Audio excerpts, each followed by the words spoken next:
Hi everybody, time right now is 2:30, giving you another update on Helene. A solid sheet of rain across all of our area right now, and we're still in the process of the weather that we're seeing transitioning from being from a stalled front to being a combination of from the stalled front and from the hurricane itself. The actual direct impacts of the hurricane still have not arrived yet. This is all rain ahead of it, and there's still some pretty significant impacts that are happening across the area right now. Rain still coming down pretty hard across Transylvania and Henderson counties, which is not where we need it to be. Flash flood warning continues for Henderson County until 5 p.m. We've seen on the order of 6 to 7 inches of rain here, and because of the terrain, the threat for landslides is especially higher in this part of our viewing area. So if you need to be out and about this afternoon, try to avoid driving if you can help it, because these are dangerous driving conditions, folks. Anytime you have this much rain in our area all at the same time can definitely be pretty dodgy. And it's not just in the mountains, it's down towards Greenwood County as well. The rain is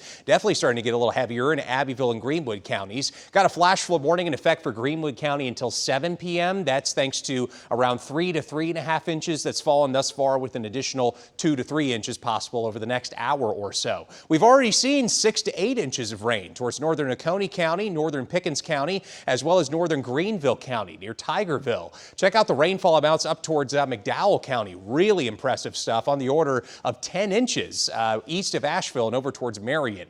With that, you've got river flood warnings up and down the French Broad River. We're expecting it to reach moderate, even major flood stage in this part of western North Carolina. So above all else, try to avoid low-lying areas if you can help it. Anytime we have a flash flood warning issue, make sure you get to higher ground and avoid driving if you can help it. Tropical storm warning continues until further notice. And we're still expecting an additional possible 5 to 6 inches of rain across a good portion of the upstate, and 6 to 8 inches of rain up towards western North Carolina through Friday afternoon. And again, that's on top of the rain that we've already seen, as more of that transitions into rain directly from Hurricane Helene.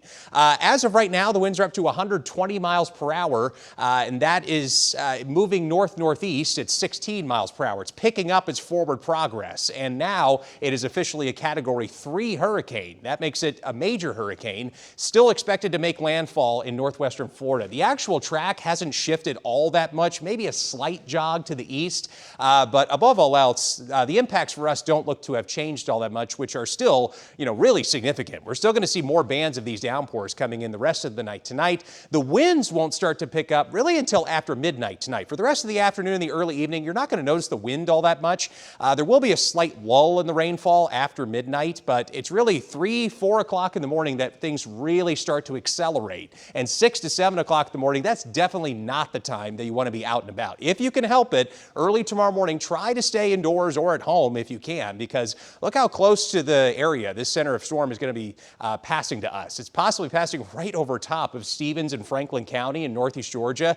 So the worst of the weather is going to be early tomorrow morning. The good news is, because of how fast it's moving, it's going to be out of our area by the time we get to Friday afternoon. That's when the winds will start to die down, as well as the rain. As far as wind gusts go, again, we're going to be in the neighborhood of 60 to 70 miles per hour. Not for the entirety of the event. That won't happen until early tomorrow morning. By 10 o'clock tonight, we're still going to be at around, 20 to 30 miles per hour. It picks up to tropical storm force at around 2 o'clock in the morning Friday, 40 to 50 miles per hour by around 4:30 tomorrow morning, and then anywhere from 50 to even 75 miles per hour by the time we get to 7 a.m. tomorrow. It's not often we get wind gusts this strong, so the biggest concern is, because of how much rain has already fallen and because of how strong the winds are going to get, widespread power outages look likely. Anytime the ground's this saturated, trees and power lines, they fall over more easily. So it's not too late to make sure that you have your emergency supply kit ready to go. Have extra gas in your car, have extra cash, your prescriptions filled, all those things that you would normally do. Just make sure you have an extra reserve of all those things